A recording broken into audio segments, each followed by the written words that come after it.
This is Bill Ryan from Project Camelot and Project Avalon, and the date is the 16th of February 2010, and this is a bit of an unusual video presentation here because I'm taking the step of making a video as an interpretation and as a commentary on an audio interview which we did with an important witness who came and reported his story to Project Camelot a little while ago, about a couple of weeks ago. And as with many of our witnesses, this person wanted to remain anonymous, but he has agreed that we transcribe the audio, and so we've got this as a transcript.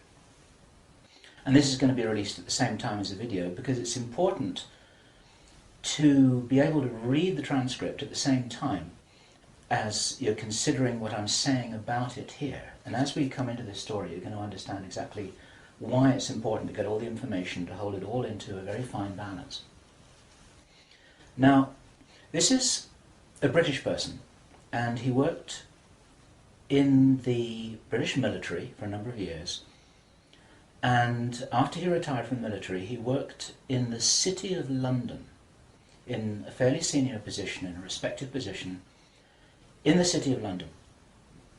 And for those people watching this video who don't know about the City of London, the City of London is it's like an enclave. It's like a financial enclave in the heart of London itself. Some people consider it almost a little bit like the Vatican. It's very old, it's very ancient. It's the heart of the financial system, not only of Britain, but possibly the world. Many researchers consider that it's very likely that the City of London calls the shots on the financial systems in America. They've got control over the Federal Reserve, the Bank for International Settlements, a whole bunch of things that happen. This is like the nerve center of the financial world. And it's very Masonic, it's very ancient, it's very traditional. And our source attended a number of meetings with senior Masons. And while many of these were interesting, they were routine by City of London standards. They were discussing financial affairs and so on and so forth. And then in the June 2005, he attended another meeting that he thought was going to be a routine meeting, but actually this was something rather unusual, and he realized it was unusual as soon as he arrived. In fact, in his interview with us, the one which we have the transcript of, you will see that he says that he felt it was an accident that he was there. He shouldn't really have been there. He didn't know what was happening. And as such, he didn't really participate in the meeting. He was there as a little bit as a fly on the wall. He was just listening to what was happening. And at first he didn't even understand what was being discussed. Now, the people there were Masons. There were senior Masons. They were about 25 or 30 people there, including senior politicians who most people in the UK would recognize by name. I do not know who they were. He didn't name them, and I didn't ask them, but he said these are well-known names. The chief of police was there, representatives from the church, representatives from the military, 25 or 30 people. And as he listened to this story being discussed, it was an informal meeting. It wasn't like at a big table with kind of notepads and water glasses and minutes and an agenda and a chairman. There were just people in a room who were talking about all of this stuff. And what they were talking about was a plan that had clearly been made a long time ago. And what they were discussing was they were discussing the implementation of this plan. They were discussing how things were going, whether they were on track or not. And what for example, to give a flavour of this, they were discussing between them some of the problems that they had in the implementation of their plan. And as this little presentation continues here, you'll realize what the plan was, and I'm going to be revealing this in very much the same way as it was revealed to our witness and as he revealed it to me, bit by bit, step by step. The first thing that he heard was they were talking about the fact that Israel didn't look as if it was getting prepared to attack Iran anytime soon. This was a problem. Even back in June 2005, they were apparently concerned that what it was that was planned on some kind of a timeline wasn't rolling out according to schedule, and this was an issue for them. So that attracted his attention very quickly, because he'd never been in a meeting when this kind of thing was discussed. Then they were talking about China and how powerful China was getting, both militarily and financially, very quickly, and that the Japanese weren't doing what they were supposed to do, which was to interfere in some way with the Chinese financial system. They weren't doing that, and this was another problem because China was getting too strong too quickly. Other things that were discussed were, for example, the coming financial crash, the centralization of resources, everything that we saw starting to happen in October 2008. They were planning that and referring to it in their meeting in June 2005. So there was clearly a rollout of some plan here, and he was quite shocked the more that he heard, and when he really realized what was happening, he was extremely shocked. And one of the reasons why I'm giving this video presentation now is to soften the blow and interpret this a little tiny bit, because it is shocking information. And what I also want to do is I want to try and differentiate out between what it was that he reported, because he'd heard it with his own ears, and what it is that is his speculation and my speculation about how all this fits together. It's very important information. We need to know this stuff. Even though it doesn't look like it's going to be on track, I don't think this will happen. I think that there are a bunch of crazy people there who are extremely determined to do something, and they were in a hurry, and this is important to understand, they were in a rush to try and roll out this sequence of events. Now, what he described is what the sequence of events was. It starts with Israel attacking Iran. Now, this hasn't happened yet. There have been a number of indications that there are forces which are trying to push this into happening. You've only got to follow the news for the last 2 years to realize that the public is being prepared for a justification for this kind of thing. Iran is being set up as being the bad guys that deserve something to happen to them, and so on and so forth. Now, that's going to be the start of what is like the opening gambit in a big chess game. And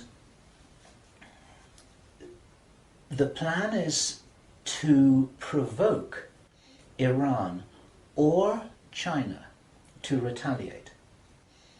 And our guy, our source, who is a military man, is privately as convinced as he can be, although this has never been made public and this is not publicly known, that Iran does have nuclear weapons. He believes that they have been provided by China behind the scenes.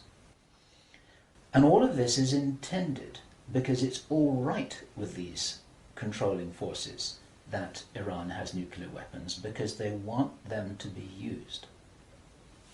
The plan is for either Iran or for China to retaliate after Iran is struck with a nuclear weapon. At that point, there will be a limited nuclear exchange in the Middle East, followed by a ceasefire. He heard this being planned in this meeting. This is being choreographed. It's like the script for a movie. This is exactly what's intended to happen. And during this time, the other thing that's being set up for this, and many people watching this will be aware that this is being set up in the background. We've had a lot of information about this from a number of good researchers from many countries who are reporting this on the internet, that things are being set up in many of the Western countries for there to be heavy controls over populations, martial law, increased powers on security forces who are not just the army or the police, but in Britain, for example, our source said that he absolutely knew personally for a fact, that a very large number of private security people, their powers were being increased to give them the ability to arrest people, the ability to detain, the ability to handle riots in streets. And here we're talking about just regular people working in private security, people who give the parking tickets on the streets. Their powers are being increased in the same way. And last year we heard President Obama talking about how he wanted to have a sort of national guard at home in America ready to handle this kind of thing. There are a lot of indicators that this is being set up. And in this rollout of this crazy scenario where it is intended that there will be a limited nuclear exchange in the Middle East, the idea is that as the world looks upon this with horror, then they will demand from their governments that there are heavy controls over travel, over communication, over people who meet, over people who protest in the streets. They want to make sure that they don't have crazy bombers on aeroplanes, crazy bombers in the shopping malls. They want to make sure, and because people will be driven into fear by this, they'll request and demand and insist on heavy controls from their governments, which will be justified. And this is where you're going to kind of get the martial law situation in all the Western countries. It's intended as a justification. All of this is just the start of something, because this story gets much bigger, and it's pretty horrifying. And if watching this now you're feeling a little bit shocked, this is how I was feeling when I heard this information, and this is how our source was feeling when he was hearing this information in this meeting, because this is just the beginning. Now, during the time of this ceasefire, everyone's shocked, everyone's frightened, everyone's really terrified about where this is going to go. There are all kinds of heavy controls over populations everywhere. And then the next thing that happens in this chess game that's being played is that biological weapons are released on China. He heard this being discussed in this meeting. They will release a flu-like virus that will be genetically targeted against the Chinese population. It's racially targeted against the Chinese people. It's designed to spread like wildfire and to knock out a large number of the Chinese people. And these people in this meeting were laughing about this. They said, China will catch a cold. Those were their words. China will catch a cold. And they were laughing about the fact that these biological weapons will wreak havoc among the Chinese population. And after that, then what effectively will be a kind of plague will actually spread right across the world to the West as well. Our source was not clear whether this was a Chinese retaliation or whether the thing would just spread out of control in the way that it would be very understandable if it did, whether it's racially targeted or not. These things actually mutate. So now you've got a situation where there's been a limited nuclear war in the Middle East. There's a pandemic that really is sweeping across the world and really is killing people very visibly. And you've got this totalitarian military lockdown in all the governments in the Western world because everyone's going to be in panic about all of this. And then, he said, then the real war starts. Something that would be justifiably called the Third World War, with a much more major nuclear exchange. And at this point, I asked him, is this just about population reduction? What is this about? Why are they doing this? Why this insane Dr. Strangelove plan for just unleashing all of this stuff on the world? Why do it? Now, as our conversation went on, I started to find answers to those questions. Now, some of this is speculation. I want to share this speculation with you because it's important enough that we work together here to figure out what's going on. And there are some clues, there's some very important clues that I'm going to present to you here in this video. He said, absolutely, it's about population reduction. So I said, well, in this meeting, did they mention any figures? And he said, yes, they did, 50%. Half the world's population. This is planned as per the Georgia Guidestones. For those of you who don't know what the Georgia Guidestones are, it's a stone monument in Georgia in America that was erected anonymously a number of years ago. It's in 8 languages, and it's like an Illuminati manifesto for a new world, as it were. And just hold that thought about this being a manifesto for a new world. This is an important concept here in what I'm presenting. One of the key parts of this manifesto for this new world is that there should be a population of 500 million people. Now, 500 million people is an enormous reduction from the nearly 7 billion that we've got at the moment. That's pretty much 95% of people who would no longer be on this planet. And 50% is a step towards that. And there's a reason why they're doing all of this. There's a reason why they're in a hurry. There's a reason for this insanity. And when he was explaining this, then he said that they have a name for this plan. This project has got a name. And I said, well, what is this name? He said, it is called the Anglo-saxon-mission. The Anglo-saxon-mission. Now, I'd heard that before. It was something historical, I think, to do with the Crusades quite a long time ago. But I hadn't heard it in the present-day context, and neither had he. And later on, as he continued to tell his story, I began to understand what I thought this might be about. Hence the title of this video, and the reason why I want to share this information with you, because we need to work together to figure out what's going on here. It's extremely important to understand. There's a plan, I believe, that Hitler would be proud of, which is so evil, it's so Machiavellian, it's so hard to face up to, it's so unbelievable, that I need to put it on the table for you so that you can consider whether or not this might be a possibility. The plans that I've been describing are definitely a possibility because he heard them with his own ears in this meeting. Everything I've described up until now, up to and including a major outbreak of hostilities after the limited war. So the sequence is as follows. The plan sequence is as follows. Israel attacks Iran, then there's a ceasefire, then during which time there is heavy governmental military controls over populations in all Western countries. Then China is attacked by a biological weapon. It's a flu-like disease that spreads like wildfire. This goes all over the world, and then they have a major Third World War. And then, by this time, 50% of the population will be destroyed. And not only because of the war or the plague, but because, as many of you watching this will understand, the infrastructure goes down in situations like this.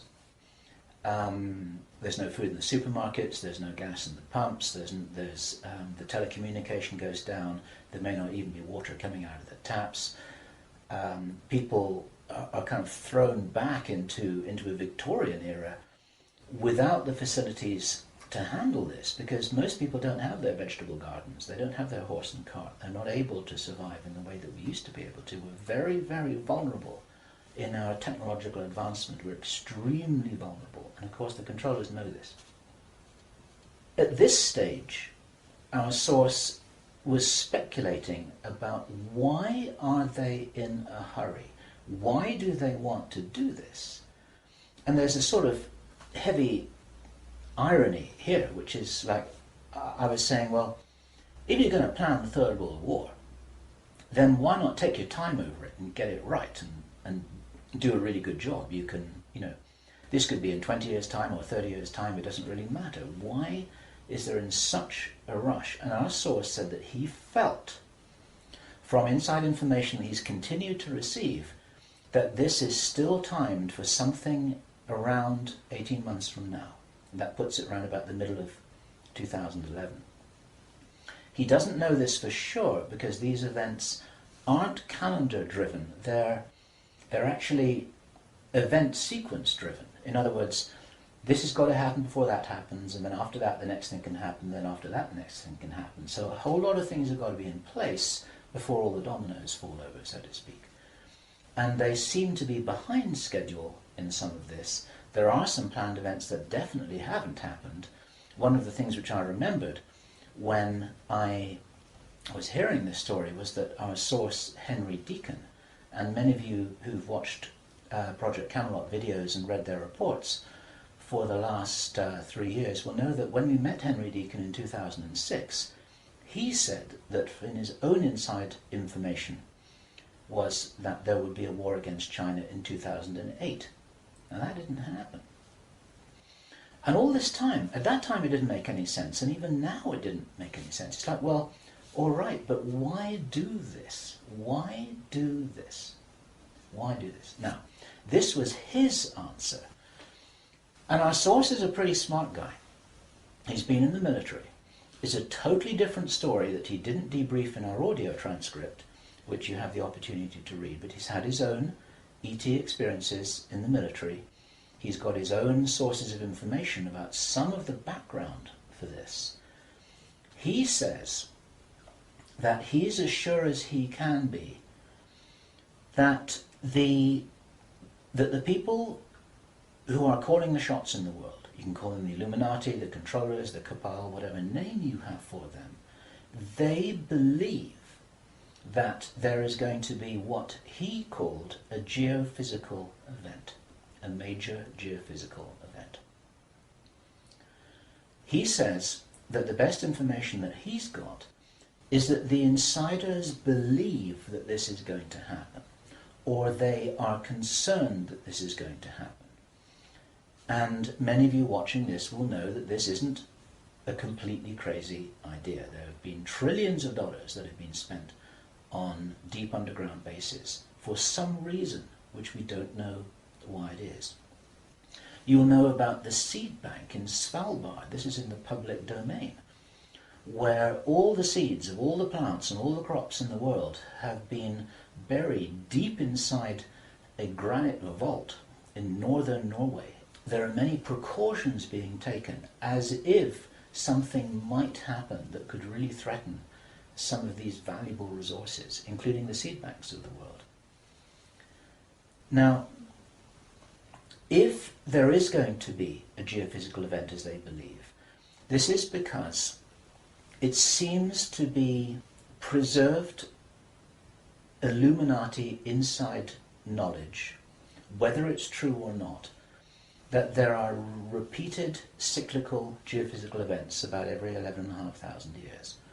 Information about what really happened to Atlantis was very probably in the Great Library of Alexandria that burnt down a couple of thousand years ago. There are persistent rumors that much of that information has been retrieved and it's in the Vatican Library. This is information which is not in the public domain and which the insiders may have access to. Whether it's accurate or not, the important thing is to realize that they probably believe that this will happen, and they're making their precautions. And this might be the justification for this insanity that we've just heard about in this plan. Consider this. He said, if there's going to be a major geophysical event, something like a pulp shift, maybe it's Planet X, maybe it's some kind of energetic phenomenon that the solar system is going to be moving into, that's going to somehow destabilize the Earth or the Earth's crust in some way. We don't know. But if there were to be a major emergency like that, something that would actually make a war look very inconsequential, the thing that will help the human race to survive it, or will help parts of the human race to survive it, is if there is already emergency preparedness in place before it happens.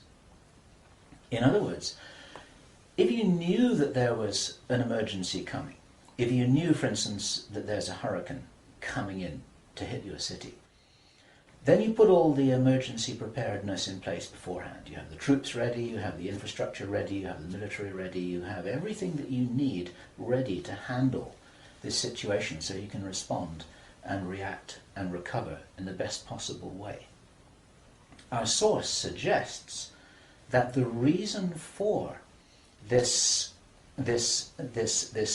whole Third World War scenario is that then the Western governments, with the Chinese out of the way, will be in a state of such totalitarian control of their own population that they will be best equipped to recover and rebuild the new world after a cataclysm. And he thinks that this is what's happening. And I have to tell you that this terrible logic makes sense to me, that they would think that way. I'm not for a moment agreeing that this will happen. I think this is wild, crazy stuff, but if they believe that it's going to happen, then this could be their justification for this kind of plan that we've heard about is really being discussed. And this now is my own speculation right now, which also makes sense to me. And I invite your comments and your thoughts about this. We need to work together to figure out what's happening here. It's called the Anglo-saxon-mission. What that told me was that the reason for the name is because this is a white racist agenda for the inheriting of the new earth. It's a plan that Hitler would be proud of. If they think that a new earth needs to be rebuilt, a new world, think of that little phrase there. If a new world needs to be rebuilt after a cataclysm, they want the Anglo-Saxons to be doing it. They don't want the Chinese to be doing it. They get the Chinese out of the way first. And then the Anglo-Saxons will inherit this new world with the other nations, the Asian nations, the African nations, the South American nations. Presumably, it is assumed that they won't have the resources to be able to handle the situation in any kind of a way that gives them the strength to recover after whatever it is that they think is going to occur. So there are several other parts of this which also fit, and one of the reasons why this is an important presentation to make personally is my own personal thoughts, because up until now I've been following a lot of the well-founded research on these sorts of agendas. We've had our own sources of information over the last 3 years. But I've always had questions in my mind, like, why would they do this? You know, war against China, why? Third World War, why? And suddenly, a lot of these things start to make a little bit more sense.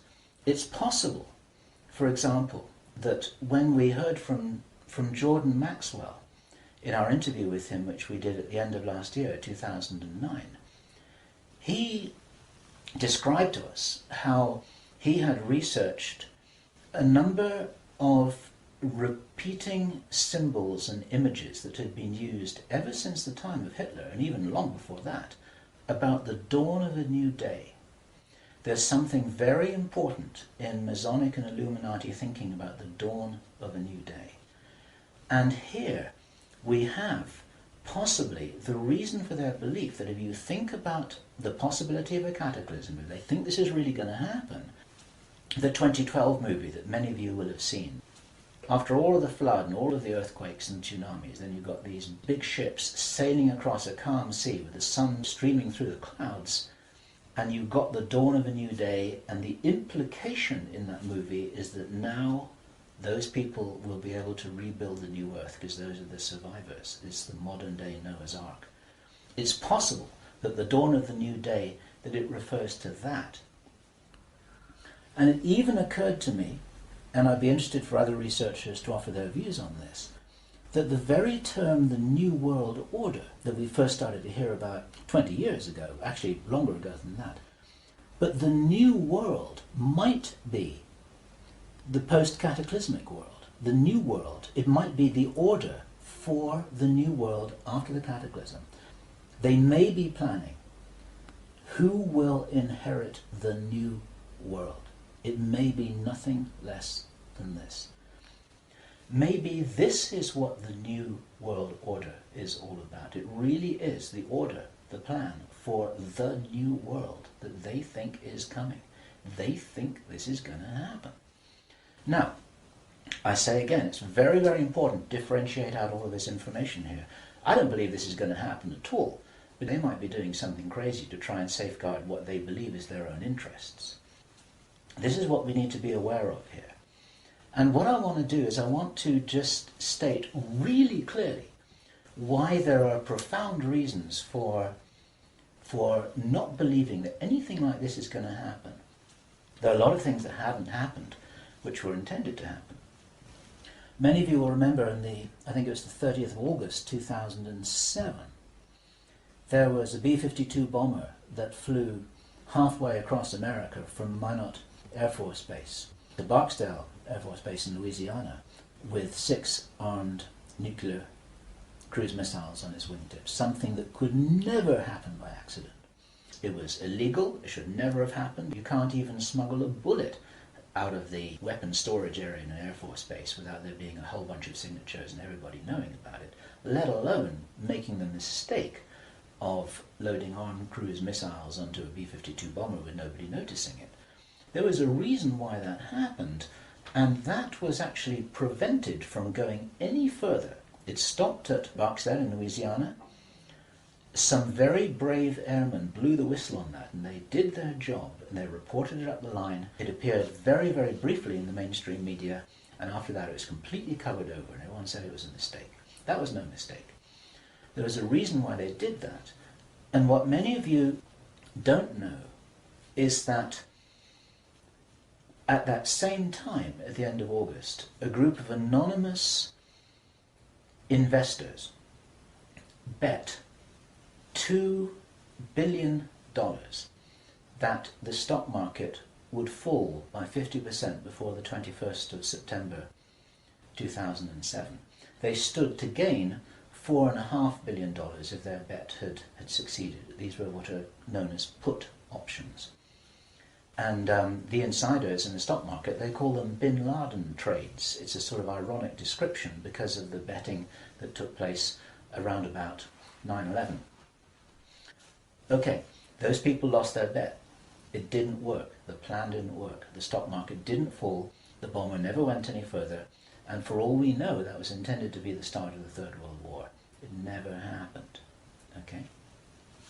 We heard a few minutes ago, I was describing how Henry Deacon described that the war against China was meant to start in 2008. That didn't happen. A lot of people thought that was crazy. A lot of people thought he was crazy. Maybe he wasn't. Maybe he heard something that was a real plan, but they're 2 years behind schedule, and maybe this will never happen at all. There are a number of other things that may have been planned and which have never transpired. It's very interesting to think about the so-called Mexican flu outbreak, the swine flu outbreak. For the last 6 to 9 months, we've been looking at a scenario where it looked as if they wanted to roll out vaccinations, they wanted a lot of people to get ill, they wanted to announce a pandemic. Even now, there have been proposals to extend this pandemic declaration for another 2 years, and nothing's happening.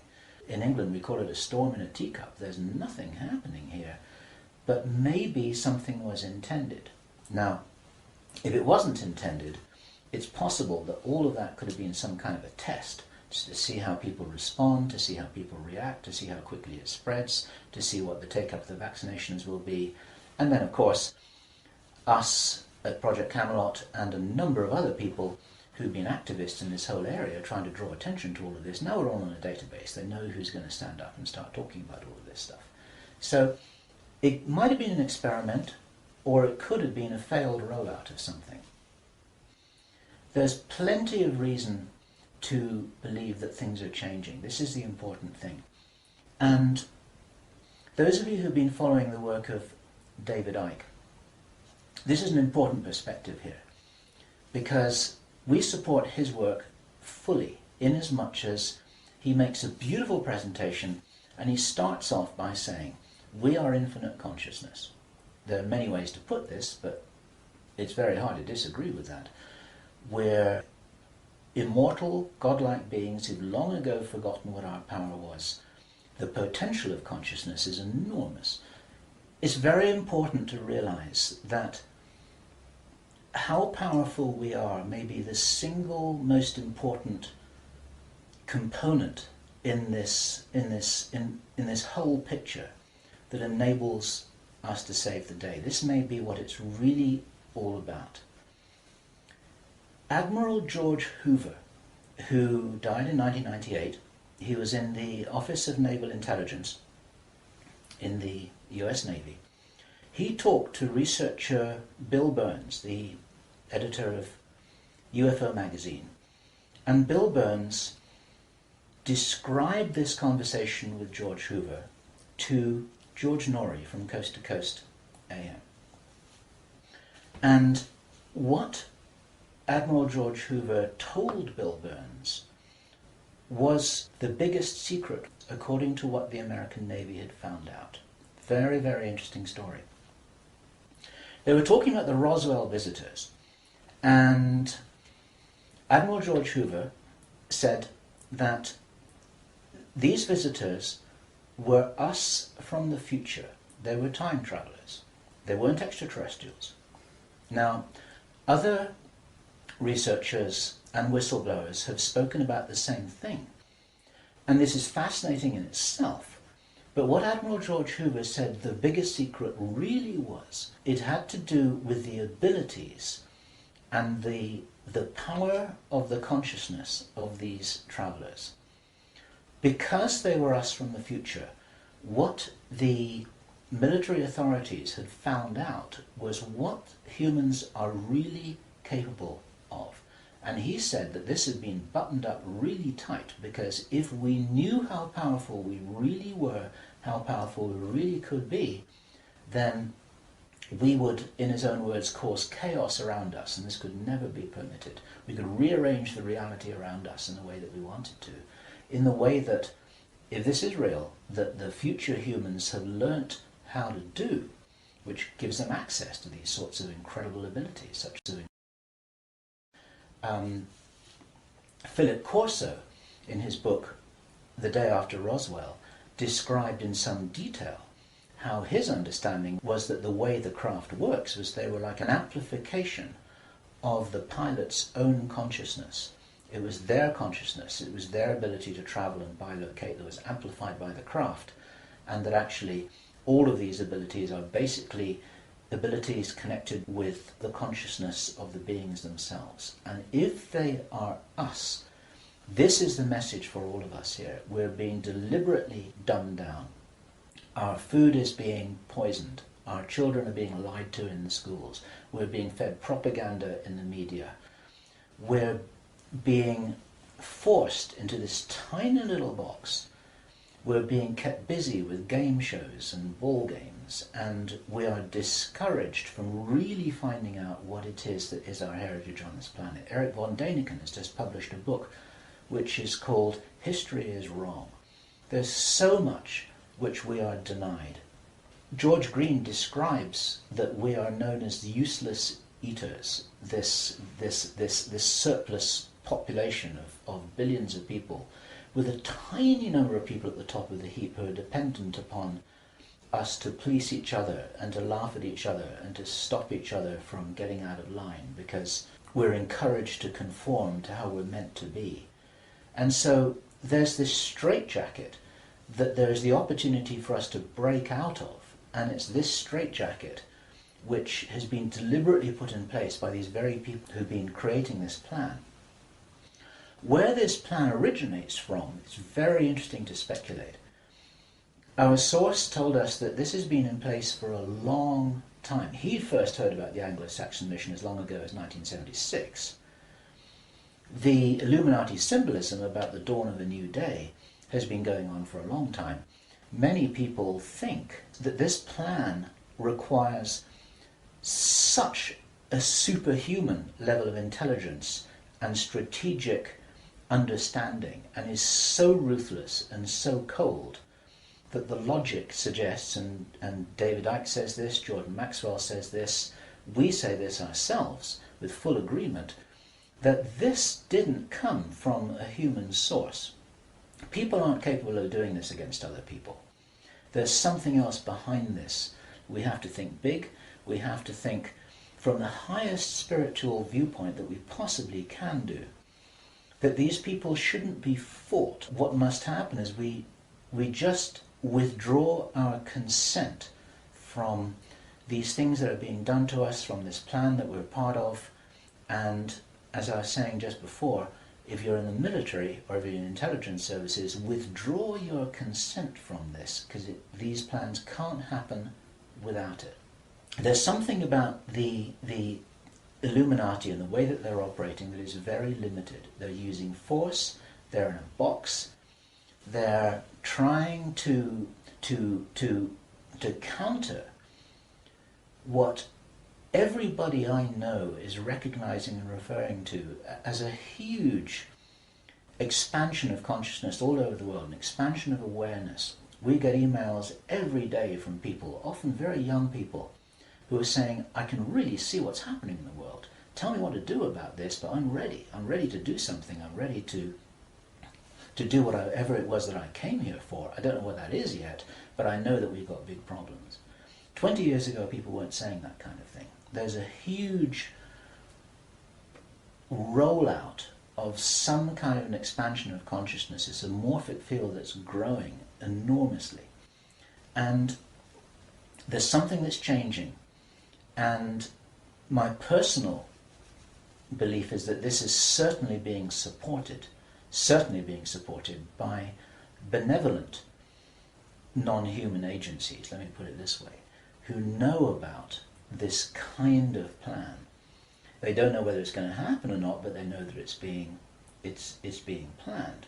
A lot of contactees, there's some channel information, need to consider channel information extremely carefully.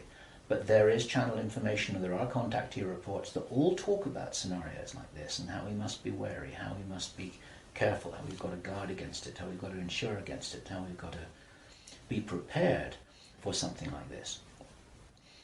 And it's entirely possible that this increase in consciousness is happening in direct response with this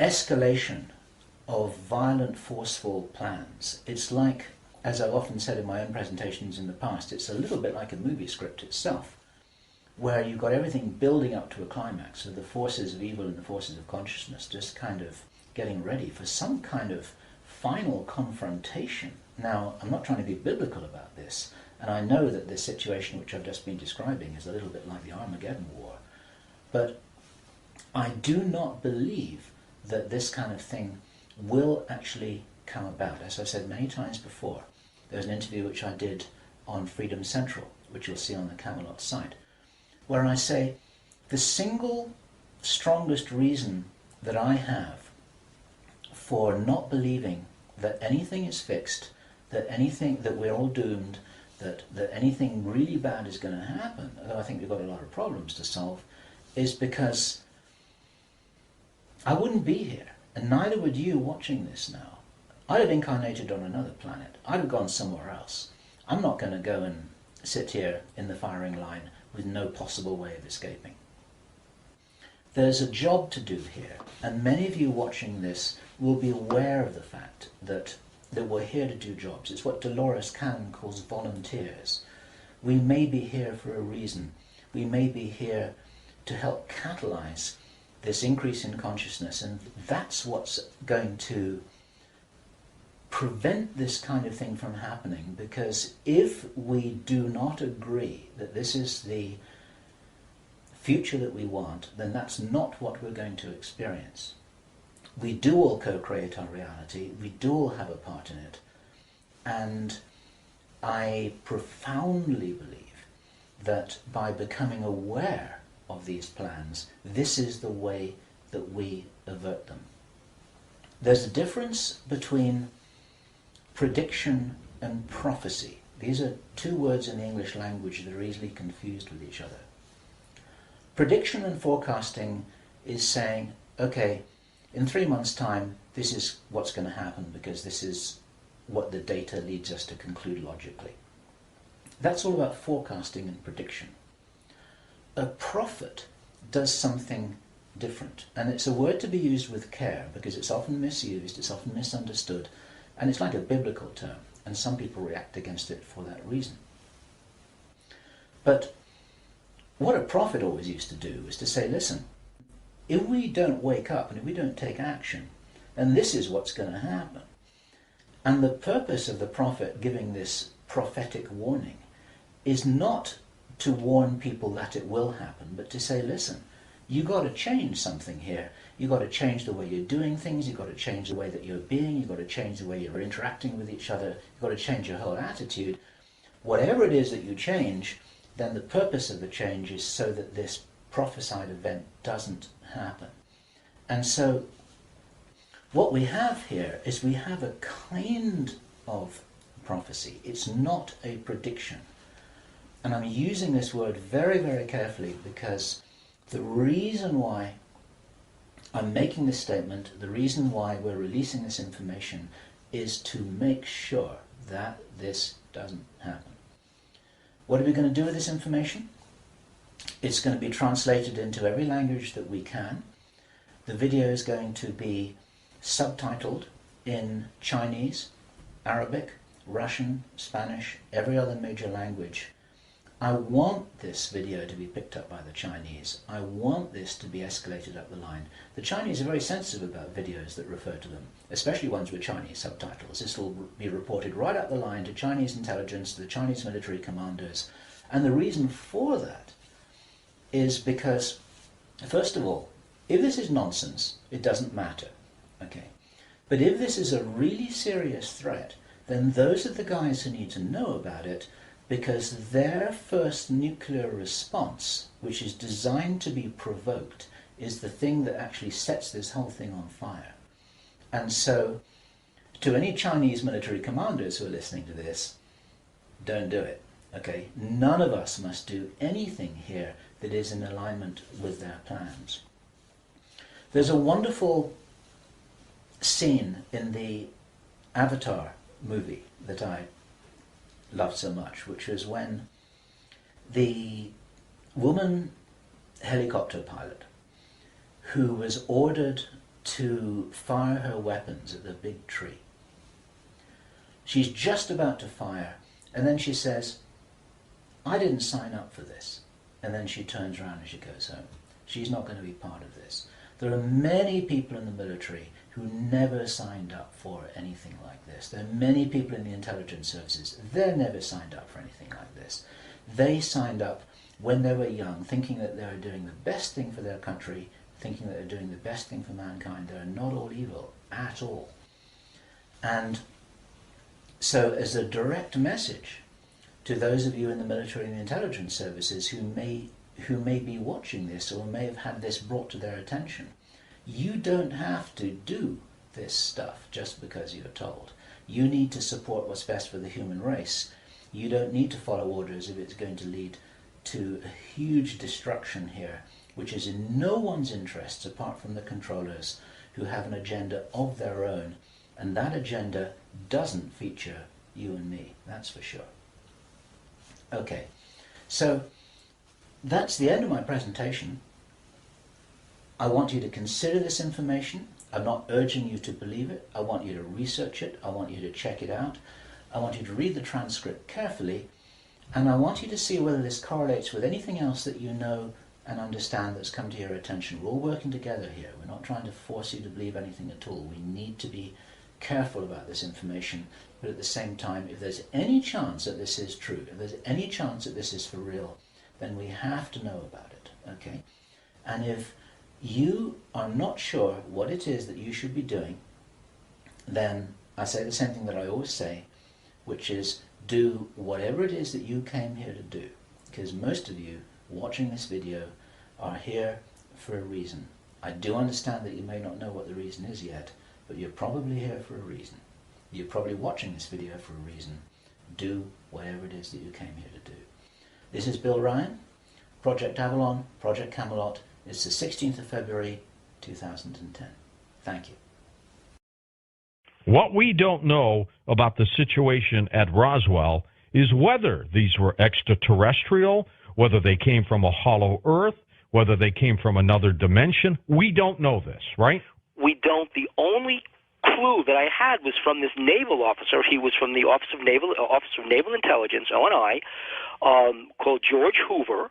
We've talked about him before, who said that he was the Corso of the Navy, and that the military believed, and he said he knew that these entities were not so much interplanetary, but they were literally time travelers. And the big secret is that they were us from the future, and that we and they had the same powers, and that was the real fear of the government, that we had the ability to manipulate reality around us.